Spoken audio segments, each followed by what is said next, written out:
अस्सलाम वालेकुम। Grip on take के एक और व्लॉग में आपको खुशामदीद कहता हूँ। उम्मीद करता हूँ कि आप तमाम लोग बिल्कुल ठीक ठाक होंगे। हमारी इलेक्ट्रिक मोटर नो हाउ की सीरीज़ चल रही है और आज इसका पार्ट 5 है और ये इसका लास्ट पार्ट है।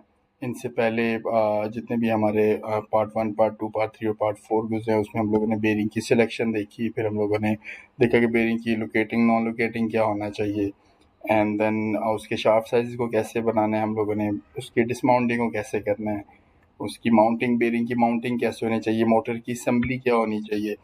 आज का जो पार्ट है वो हमारा motor bearing lubrication and alignment के ऊपर है कि हमने जब बेरिंग को फिट कर लिया तो उसके बाद हमने अपने बेरिंग को जो ग्रीस है वो कैसे करनी है हम लोगों ने, और वो क्वांटिटी उसकी कितनी होनी चाहिए उसको हमने कैसे मेजर करना है। एंड देन सब कुछ जब हमारा फाइनलाइज हो जाएगा तो हमने उस मोटर को फिक्स कैसे करना है, उसकी अलाइनमेंट कैसे रखनी है। तो ये तमाम चीज़ें हम डिस्कस करेंगे, जिसमें हम लोग लुब्रिकेशन चेक्स फॉर मोटर देखेंगे, ग्रीस लुब्रिकेशन मोड्स देखेंगे एंड अलाइनमेंट्स को देखेंगे हम लोग। स्टार्ट करते हैं हम लोग बेरिंग लुब्रिकेशन से। पहले मैं आपको एक स्टैंडर्ड ग्रीसिंग प्रैक्टिस बता देता हूँ कि ओवरऑल ये प्रैक्टिस होती कैसे है।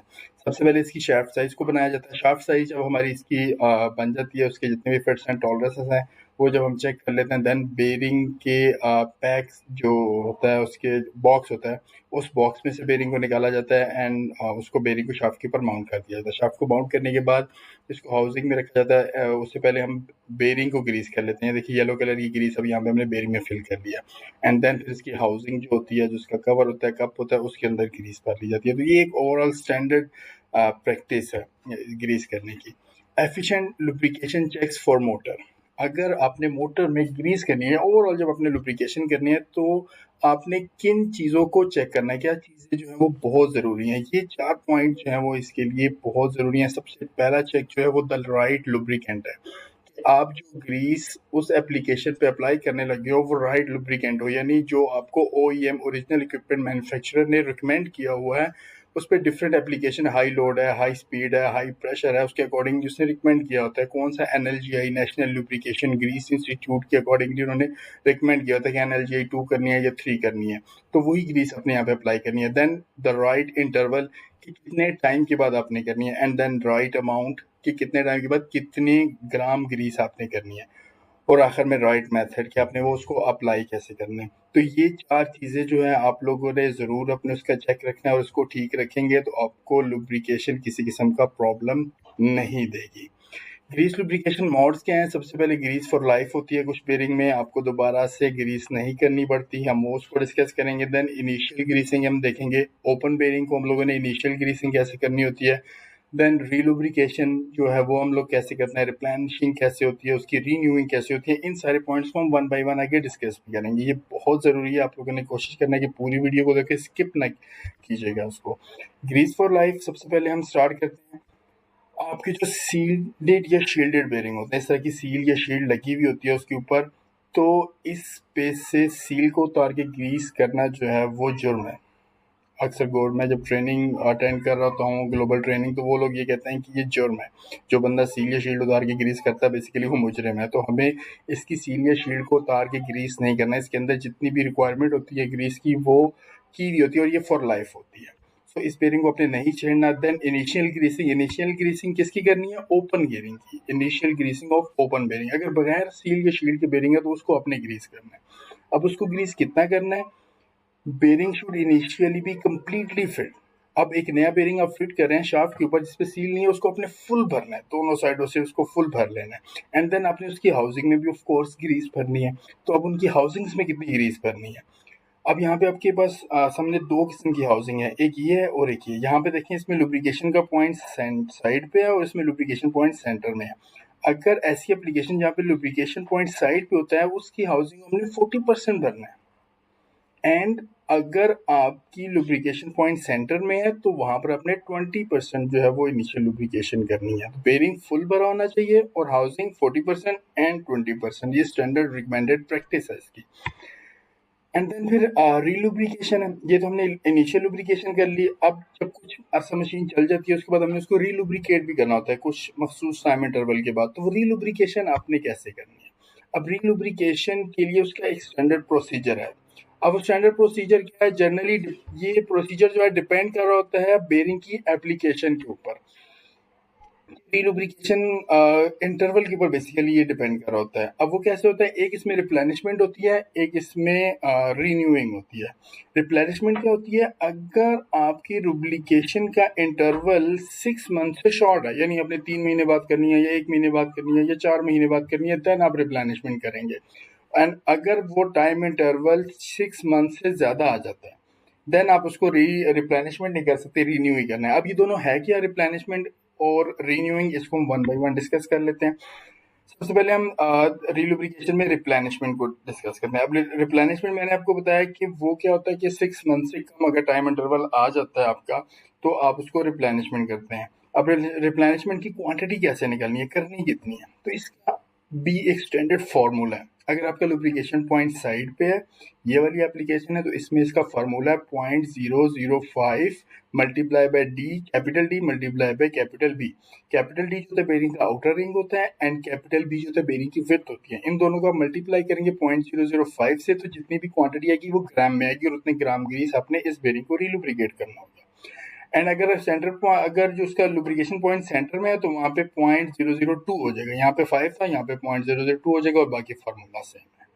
तो इस तरीके से आप इसको रिप्लेनिशमेंट की क्वांटिटी कर सकते हैं अगर उसका टाइम इंटरवल 6 मंथ से कम है। अगर लेट से आपने उसको दोबारा आज आपने ग्रीस भरी और दोबारा 7 महीने बाद ग्रीस करनी है, तो फिर आप रिलुब्रिकेशन नहीं करेंगे, रिप्लेनिशमेंट नहीं करेंगे, फिर आप उसको टोटल सारी ग्रीस को निकालेंगे और नई ग्रीस भरेंगे, उसको हम बोलते हैं रीन्यूइंग। अब वो कह रहा है कि इसमें क्या होता है कि जब replace when the free space in the housing can no longer accommodate additional grease. अब जब आप उसको रिप्लेनिश करते रहते हैं, या ग्रीस बहुत ज़्यादा आपने फिल कर दी होती है, वो नई ग्रीस उसमें नहीं जा सकती है, 75% जब वो फिल हो जाती है हाउसिंग, तो फिर इस केस में भी हम लोगों ने क्या करना होता है, उसको रिन्यू करना होता है। नॉर्मली 5 to 8 रिप्लेनिशमेंट अलाउ होती हैं। लेट्स से 3 महीने बाद या 2 महीने बाद आपकी रिकमेंडेड है कि आपने 2 महीने बाद उसको ग्रीस करनी है, तो अब 2-2 महीने बाद 8 दूनी 16, तो 16 दफ़ा आप रिप्लेनिशमेंट कर सकते हैं। देन आपको टोटल सारी ग्रीस निकाल के एक दफ़ा रिन्यू करवाना पड़ेगा। रिन्यू ज़रूरी है, जिस तरह हम लोग अपनी गाड़ी है या इसके भी ऑयल जब हम चेंज करवाते हैं, तो हम लोग यूजुअली इसको टोटल ही चेंज कर रहे होते हैं। तो इस तरह इसकी भी अपनी एक लाइफ होती है, और उस लाइफ के बाद आपको इसको रिन्यू करना ही पड़ता है अगर आपने उसकी बेटर लाइफ लेनी है उससे। तो रिन्यूइंग के बाद जो हमारा नेक्स्ट टॉपिक है वो है shaft and pulley alignment. Greasing में हम लोगों ने सब कुछ देख लिया कि इनिशियल लुब्रिकेशन कैसे होती है, रीलुब्रिकेशन कैसे होती है, उसमें रिप्लेनिशमेंट और रिन्यूइंग क्या चीज़ है। अगर आप इसकी मजीद भी कुछ क्वांटिटी देखना चाहते हो, तो एक सॉफ्टवेयर है, इसको मजीद कैलकुलेट भी करना चाहते हो, तो एक सॉफ्टवेयर है डायल सेट के नाम से। आप गूगल के ऊपर जाके उसको सेव कीजिएगा, सर्च कीजिएगा डायल सेट, उसमें आपने अपने बेरिंग की डिटेल देनी है, तो वो आपको बता देगा कि आपकी इस एप्लीकेशन में इतने टाइम के बाद इतने ग्राम ग्रीस जो है वो आप कर सकते हैं। सो नेक्स्ट हमारा टॉपिक है शाफ्ट एंड पुली अलाइनमेंट। जब आप लोगों ने उसको ग्रीस भी कर ली, अब सब कुछ माउंटेड है, अब आप लोगों ने अपनी मोटर को उसकी बेस पे रखना है, उसको अलाइन करना है। 50% of all cost related to breakdown जो है ना, वो अलाइनमेंट से रिलेट कर रही होती है। अगर आपकी अलाइनमेंट ठीक नहीं होगी, उसका लोड आपके रोटर के ऊपर भी पड़ेगा, आपके स्टेटर के ऊपर पड़ेगा, मोटर, पंप, बेस, हर चीज़ बेरिंग के ऊपर पड़ रहा होगा, और उससे आपकी हर चीज़ डिस्टर्ब हो रही होगी। तो अलाइनमेंट जो है ना, वो बहुत की पॉइंट है इस सारे प्रोसेस में। अब इतना की पॉइंट है, तो इसमें हमारी देखें अलाइनमेंट्स में होता है क्या, एक पैरेलल मिसअलाइनमेंट होती है और एक एंगुलर मिसअलाइनमेंट होती है। इस तरह की, ये एक पैरेलल है और ये एंगुलर है, ये दोनों मिसअलाइन है। इसको हमने अलाइन करना कैसे है, नॉर्मली जो जनरल एप्लीक वो है प्रैक्टिस है, वो ये है कि लोग ज़्यादातर आंख से देख के या इस तरह एक स्ट्रेट एज है वो उसके ऊपर रख देते हैं और यहाँ से उसको स्ट्रेट कर लेते हैं। ये बिल्कुल ही रॉन्ग प्रैक्टिस है। बेसिकली ना उसके फीट वगैरह वहाँ से अलाइन होते हैं, जैसे ही आप उसको चलाते हैं तो वो दोबारा से मिस अलाइन हो जाती है। एंड सेकंड जो है वो डायल इंडिकेटर वाली है। डायल इंडिकेटर से रिजल्ट तो आपको ठीक मिल जाता है, लेकिन ये बहुत ज़्यादा टाइम टेकिंग है, और बहुत एक्सपर्ट बंदा जो है वो डायल इंडिकेटर से कर सकता है। मतलब मेरे या आप जैसे बंदा जो है ना, वो मुश्किल हो जाएगा उसके लिए अलाइनमेंट करना। जो बहुत ज़्यादा एक्सपर्ट है, जो बाबे टाइप के बंदे होते हैं, वही कर सकते हैं। तो अब जो रिकमेंडेड इसके लिए प्रोसीजर है वो है शाफ्ट लेज़र अलाइनमेंट का।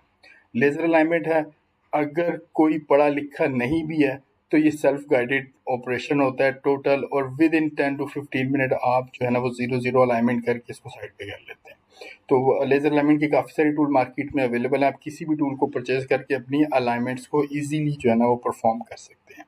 एंड सेकंड, दूसरी जो है वो बेल्ट अलाइनमेंट, हमने स्टार्ट में भी डिस्कस किया था एक दफ़ा, जो पिछली वीडियो है, कि हमारी कुछ मोटर्स होती हैं वो बेल्ट ड्राइव होती हैं, पुली ड्राइव होती हैं। अब आपकी पुली ड्राइव है, अगर पुली की अलाइनमेंट आउट है, ये देखिए ये वर्टिकल एंगल मिस अलाइनमेंट है, ये पैरेलल मिस अलाइनमेंट है, ये हॉरिजॉन्टल एंगल मिस अलाइनमेंट है। अब जितनी भी मिस अलाइनमेंट होगी, एक तो आपकी बेल्ट को खराब करेंगी, दूसरा आपकी मोटर के ऊपर भी ये एक लोड डाल रही होती है। तो ये वाली इसकी ठीक पोजीशन है, तो आपने इसको कोशिश करना है अलाइन करना है। इसकी भी लेजर इक्विपमेंट है। अब ये देखिए ये लेजर इक्विपमेंट है, एक एमिटर है और एक रिसीवर है। ये एमिटर है, ये रिसीवर है, और विद इन मिनट ये आपको 0 के ऊपर इसको अलाइन कर देता है। तो कोशिश कर लें, ये भी मार्केट में इजीली अवेलेबल है, आप इसको परचेज कर लें। इससे आप लोग अपने मोटर्स की, अपनी बेरिंग्स की, अपने प्रोसेस की लाइफ को बहुत ज़्यादा बढ़ा सकते हैं।